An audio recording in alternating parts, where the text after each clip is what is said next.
Good afternoon, P.Lyn. Thank you so much for joining me today. I'm so excited to learn more about you. You and I have not met, and I don't know anything about you and your journey. So let's get started. Tell me a little bit about yourself, and obviously you have a cancer journey, so let's dive Yes, I in. do.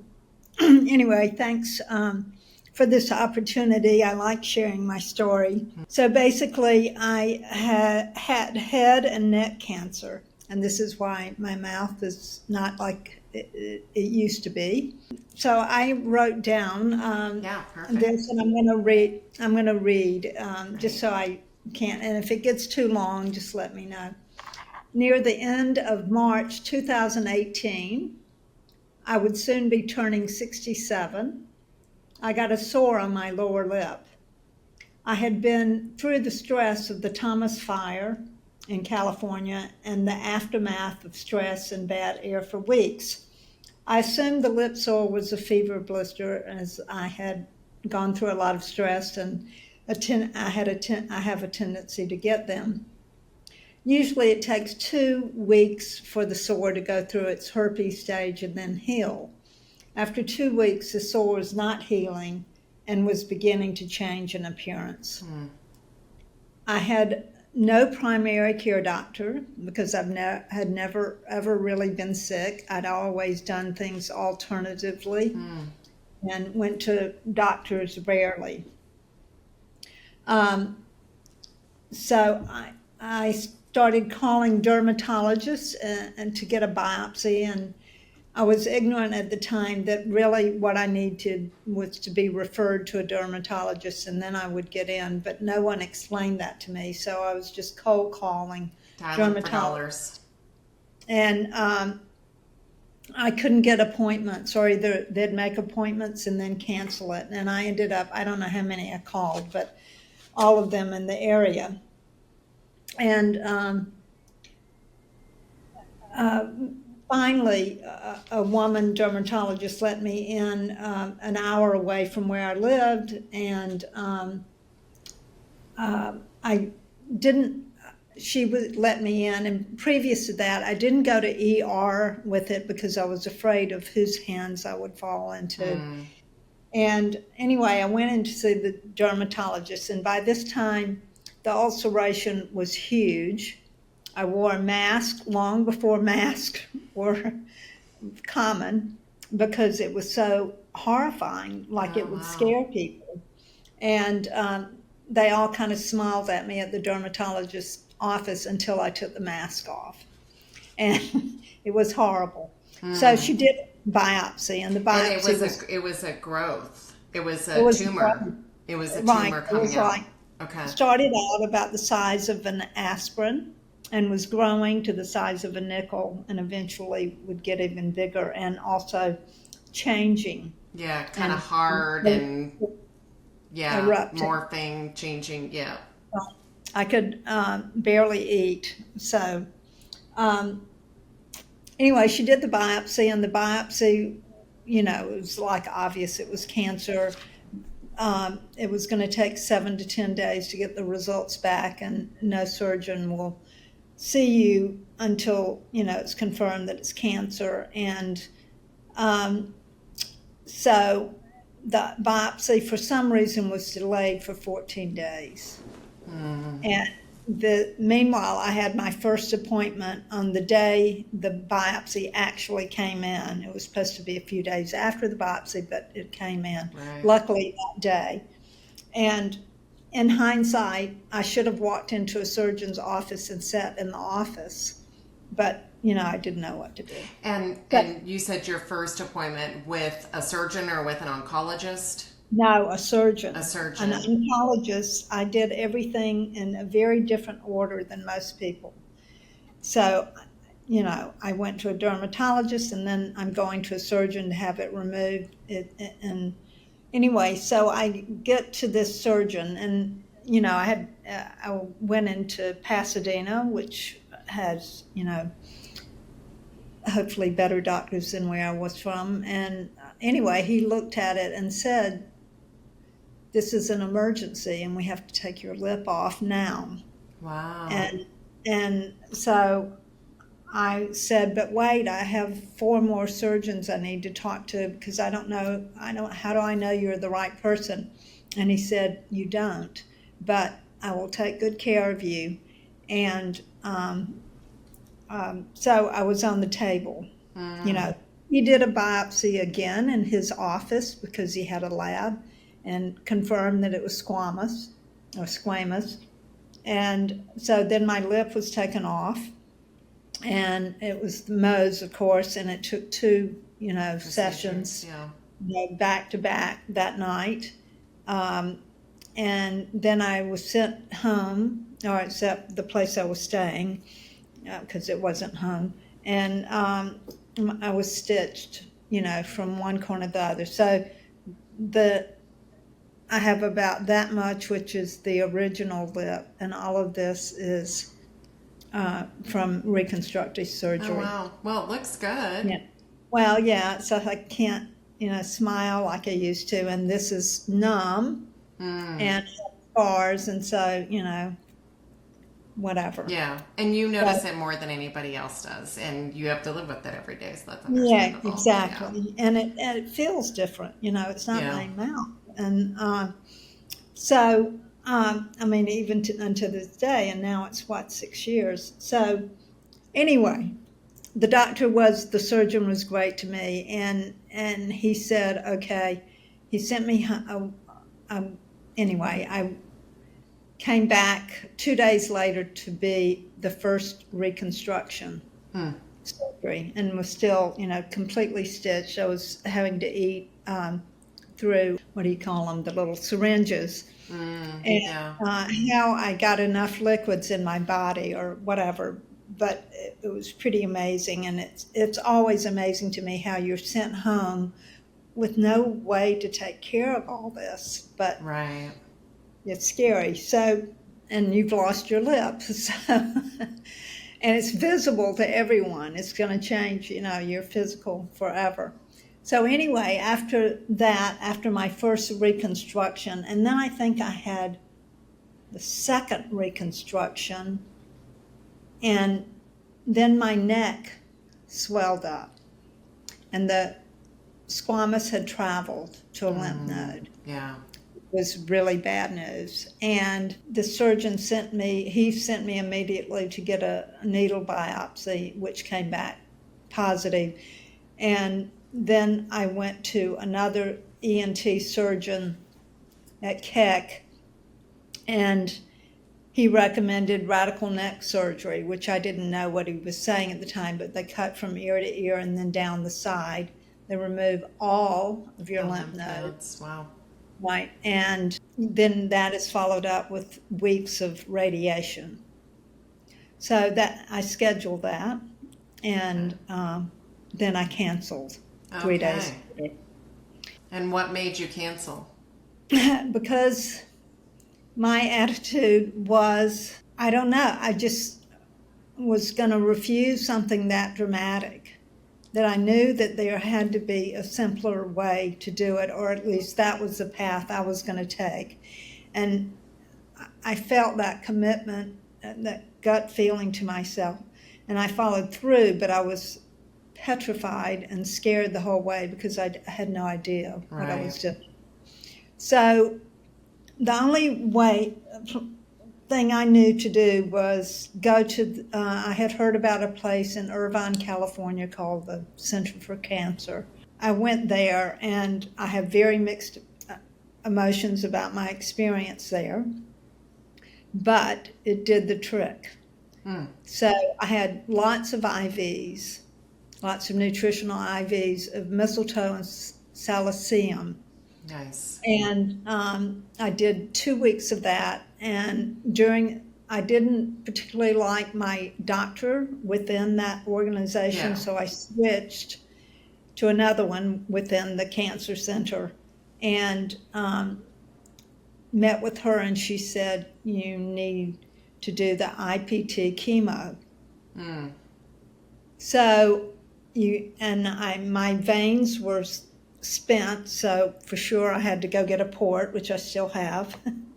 And I went back to get the port and arranged all of that, went back to Ojai, and then came back for 4 weeks of treatment, all these IVs. There was also other kinds of treatments like PMFs. You didn't really understand what was going on. They were everything kind of just, that you were doing, yeah. Yeah, it wasn't, warm and cozy, and you didn't quite know what was going on, and it was a huge money drain every day. You checked out with the credit card. Yeah. So, sadly. and lots of people there desperate because they didn't know what to do, and they were not wealthy people either necessarily. So anyway, so it did the trick. I did 4 weeks of the IPT that was based on a RGCC test that's sent to Greece, which is controversial, but apparently it narrows down the number of chemicals that's going to be used. It's not something that we subscribe to, but... Yeah, exactly. Okay. Yeah.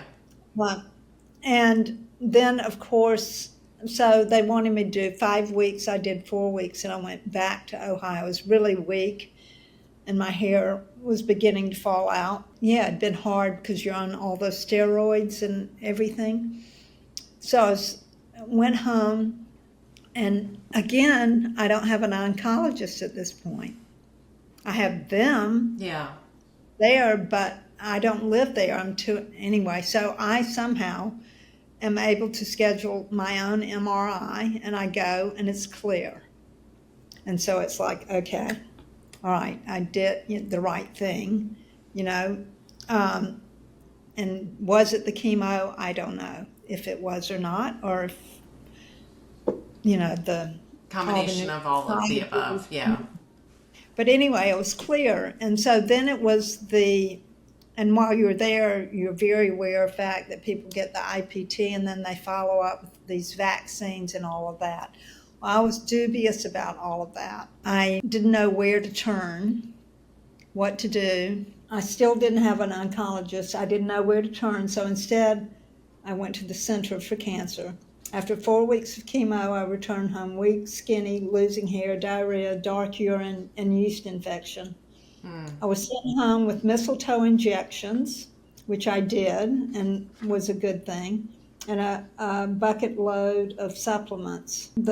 However, it was very overwhelming, like injecting myself, knowing what I was doing, just filling the needle up and, all of that. My eating had been changed. I've always eaten healthy, but then I got a little bit healthier. Before my cancer was diagnosed, 6 months before that, I started the Gundry lectin-free diet. Yeah. And so now, after all this, I do the keto Gundry lectin-free. Perfect, yeah. And that, right. So Gundry interested me anyway because I had always had a big belly, like a thin person, but with this big belly. Right. I mean, even when I was 60, people would say, "Are you pregnant?"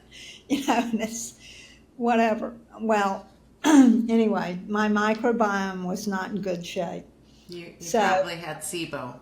Anyway, I get home from that, and I don't know where to turn at that point. And, the cancer center was saying these vaccines or whatever. But a friend called and said there's this group, this meeting to study this book together, and by Nasha Winters, Metabolic Approach to Cancer.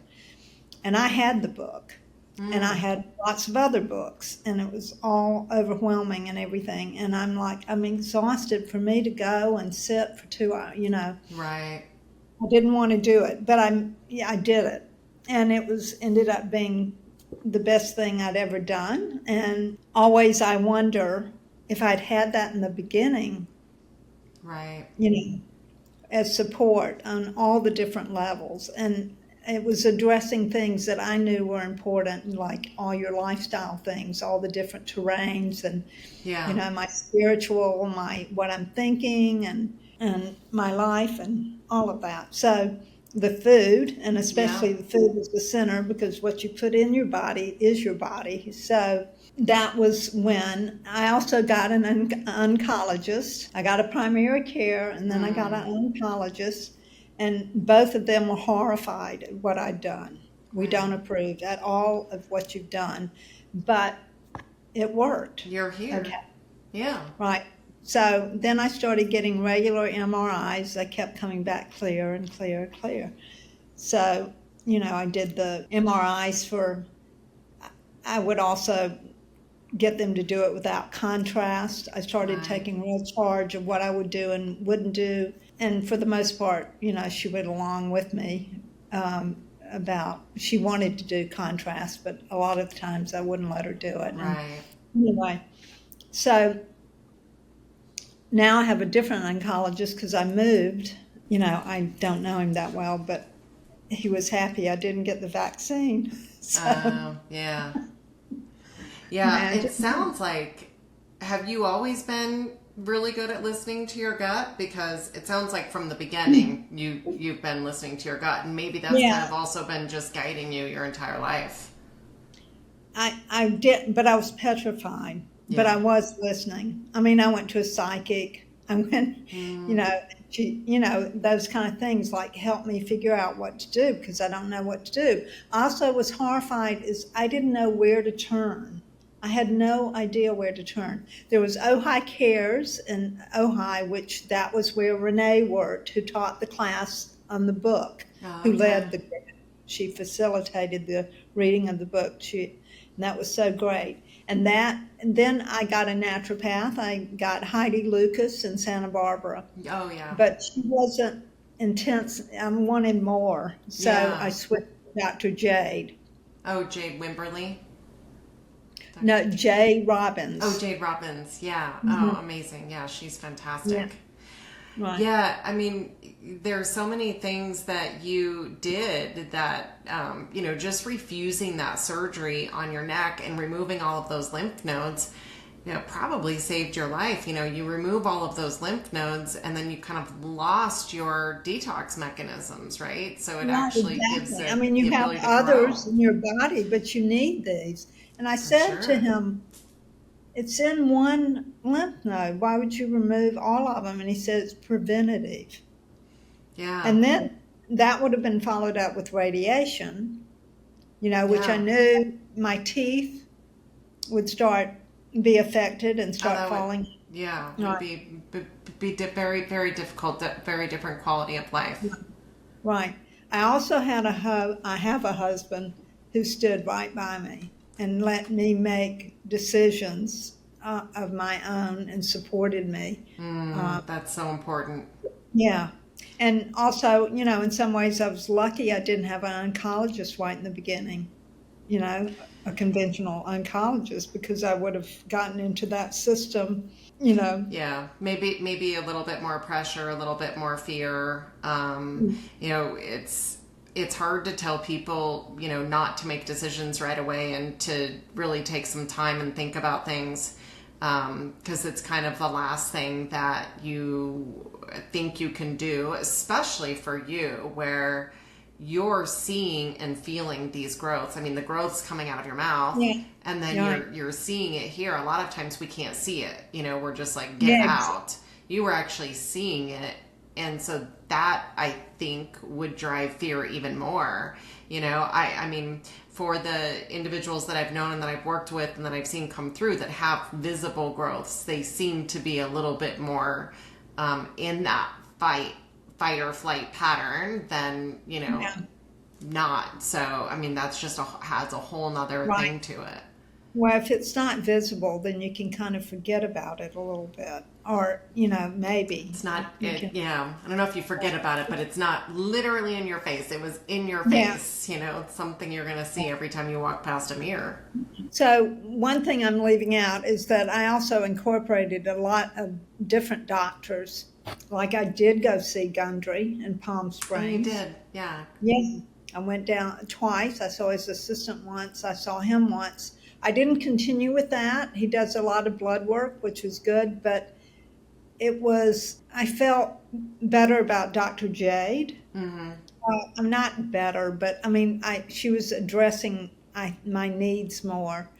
And then I Yeah, and he's also not went an through, oncologist, he's a cardiologist. right, exactly. Yeah. And then also I saw another integrative doctor that was local in Ojai who helpful. I did ozone, Mm. also was another thing I did. I did ozone vaginally, and Okay. he set me up, which was a nightmare with the tank and everything because you can't get them. You can't get Yeah. them, and Hard to get, so, hard to have at no, home. no, you have to be half dead, and then they'll finally let you Yeah. have one. So I used industrial. I did that for a while. I was doing the mistletoe. I also met with a person from New York City. I drove to LA and met with him for an hour who did a lot of work with T3 cells in New York City. I Mm-hmm. can't really remember what his treatment was, but he was one of the ones I was interested in, and also care oncology. Yeah. The woman that wrote the book, Yeah. I mean, not that, but she's the one that influenced Yeah. that. What were some of the things that you noticed were your bigger driver, some of your biggest drivers? I mean, if you were doing mistletoe, it sounds like immune, also the ozone insufflation, like it sounds like immune might have been a huge driver for you. Yeah, yeah, exactly. And it was to build my strength back up, to Oh, cleanse my right. Yeah. body, right? To cleanse it, and I knew it was out of balance, and to give it as much help as it needed through what I ate, how I ate, and also spiritually, and that changed. I started meditating. Mm. The night before chemo, I was like, okay, I've got this meditation book. I could start it, but maybe I shouldn't. Maybe I'm having chemo. And then I went start it. So the night before chemo, I started a meditation practice, Mm. which was, I mean, not that I'd never meditated before, but it was like serious. Yeah. Um, Starting an and actual practice of it also, intentionally. I had the attitude of, okay, this has been given to me, this situation. How am I going to deal with it? And I wanted to be in charge of it, or even though I was petrified, I didn't want to just succumb to things or whatever, like I would, because you just know, like people that get cancer, they don't really look so horrible until they start treatments. And how Right. backwards is that Yeah. that thing? I was pretty determined. And also, I rebelled against the idea of saying, fight cancer, hate cancer, get rid of the cancer. Yeah. Didn't like those words. It's like, okay, it's part of me right now. I don't really, and I would talk to it. Okay, I don't really want you, but okay, what are you trying to tell me? Tell me, you know. And I wouldn't, it wouldn't like, oh, okay, I'll tell you. But Yeah. awareness comes, and it's also just a nice way to befriend it rather than make it evil and, Yeah. I mean, hate breeds stress, stress breeds yeah, disease, so we're yeah, counteracting.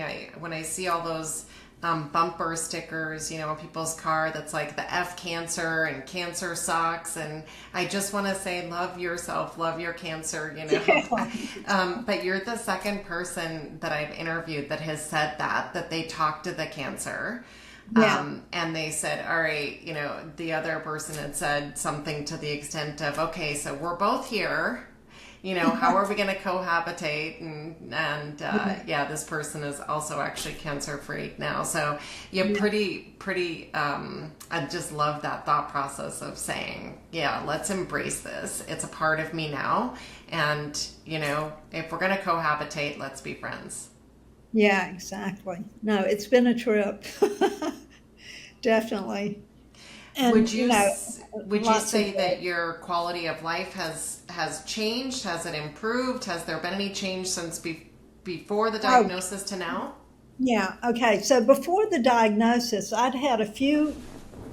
I mean, the Thomas fire was a scary thing that Oh happened, yeah. but even before that, I had this feeling of discontent. Hmm. Like, I was functioning, everything was fine, but it was like just kind of this dark kind of feeling like something needs to change or something. But How long I had you couldn't, been feeling that for? I'd say 6 months before I was diagnosed, Hmm. before, you know, and my life was fine, but it was just like, there needs to be more to life or whatever. And then, of course, cancer came, which is like, well, that wasn't exactly the answer I was just wanting, but okay. And so, how has it changed my life? A whole lot. First of all, I feel like I have a degree in some kind of, medicine. For Or, sure. I had to Health. really learn a lot of things and it was overwhelming and all of that. So that was not fun or whatever. But now that you get through the rough part, it's like I'm so happy I learned all those Right. things. And, I started the spiritual practice and that has become more and more, the just study, how to become a better person or, Mm. how to love life, more, and not changing the way that I see life. Before it was like, okay, here I am. What am I supposed to do? And I mean, that sounds pathetic, but it's kind of like, it's just totally dependent on external conditions controlling me. Right. And that has changed. Instead of making a choice to say, this is who I want to be and this is how I want to live. Right, right. Which, I made those choices in the cancer by saying I'm not having that. I'd rather, just, die than do that because I knew once that was done, that was going to be not good. Yeah, it's So, almost like is that just a band-aid? yeah, exactly. And it's so violent or something. So, Yeah. Yeah. And have you always been that headstrong? I think most people would say, yes, I Yeah. have. Yeah. I think, yeah, I think so. I mean, I've been very independent. I didn't get married until I was 53. Mm. And I taught graphic design, college level, and everything. And, that's pretty much, you have to be very focused to do all of that Yeah. because, Well, being a teacher is hard in itself, yeah, and right. doing that. Yeah. You work with people and their creativity, and it's not like art, like do your own thing. It's design, which has much more limitations in a lot of ways. What did they give your diagnosis a certain stage and prognosis? No, no, I never got that. People would say, "What stage are you?" And I don't know. And my sister texted me one time, "You're stage 3 because it's moved from your mouth to your lymph node." And I said, "Well, Metastasized. Yeah. I don't know." Yeah. You Didn't know, ask. Didn't wasn't important. yeah, it was like, yeah, and that was never figured out. And Yeah. also, head and neck is supposedly different than everything, the other kinds of cancers they say, or whatever. But, definitely lots of MRIs to, make sure it wasn't going to my brain, Right. No brain lung. mets, no lung mets, no liver mets. And of Yeah. course, other things are discovered, which are scary. Oh, you have lesions on your brain. Oh, you have a little tumor floating out in the liquid. Oh, you have. Yeah. It's like, thanks. I'm so glad I know that now. You Yeah. have matter disease, and it's like, what is that? It's like, Yeah. Well, yeah. a lot of the things that you're doing now are probably healing some of that. I know that I've been able to heal. I went from 12 brain lesions to none in my last scans. Wow. Yeah, Fabulous. not cancer, just brain Yeah, lesions. yeah, We yeah. get them Mine as we weren't get older. cancer. Yeah, Yeah. yeah. So, but all of those changes. Dr. Nasha is a firm believer. You talked about, you feel like you earned a degree in health or in, Dr. Nasha is a firm believer that everybody should have the tools to understand their own health and their body, and we should know how to read biomarkers. We should understand what symptoms mean and what they could be indicating or elucidating, and we should get to know ourselves. And so it's so important because how can we even help guide doctors if we're not in tune to actually what we're feeling and Yeah, what's going on? exactly. No, and the other thing is to have a guide, like a naturopath. But I mean, it's a big belief of mine is everyone needs a really good naturopath. But Yeah, then then it's the whole money thing right. and the That's a insurance problem. thing and Yeah. the blood work, like it's like every human should Yeah. have a And naturopath who's we doing, also, there should be clinics that do regular blood work and reads them in the correct way. yeah, and we Or, also have this misconception, and I think from standard of care doctors as well, there's always this kind of like, oh, naturopaths aren't as smart, or they aren't as scientific, or they're not as good because they're not covered by insurance. And, oh, I have the best doctor at Mayo or the best doctor at Stanford. And, if there was better options, they would know. And, to that, it's just not true. It's just not true that one's, more scientific than another because they have more clinical trials. There's so much for everybody to learn. And when we talk like that, we build walls, and we really need to be building bridges, not walls. We no, need to get everybody yeah. working together. Well, I think naturopaths are much more open than the conventional doctors, and I don't know why that comes, why there's such a rigid wall with that, but you can tell God, because, there really when is. I would go see my oncologist, and I mean, there was no mention about what I was eating, none No, of that, no. And really, we need both, right? We need naturopaths and oncologists. If the therapies were approved by insurance, that would be Yeah, amazing. I think we've got a long ways to go before that happens. But, with more and more people doing these things and building more systems and processes and tools, we've just got to find ways. I had somebody say to me that, well, if I see one of the doctors in your network, I have to pay out of pocket. What are you guys catering to the elitists? And first of all, I don't know if they're expecting these doctors to work for free. They have families to support.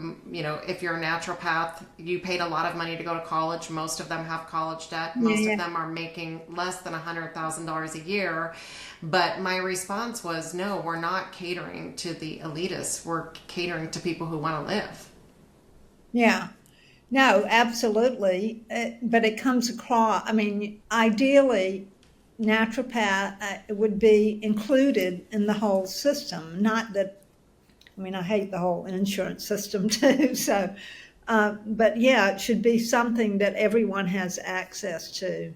Well, and this is just giving a little bit of education and context for those who might not know but are listening to this. It's not just about covering the naturopaths. It's also about covering the treatment, because the insurance companies won't approve ozone therapy or mistletoe therapy because they haven't done the extensive clinical trials on it.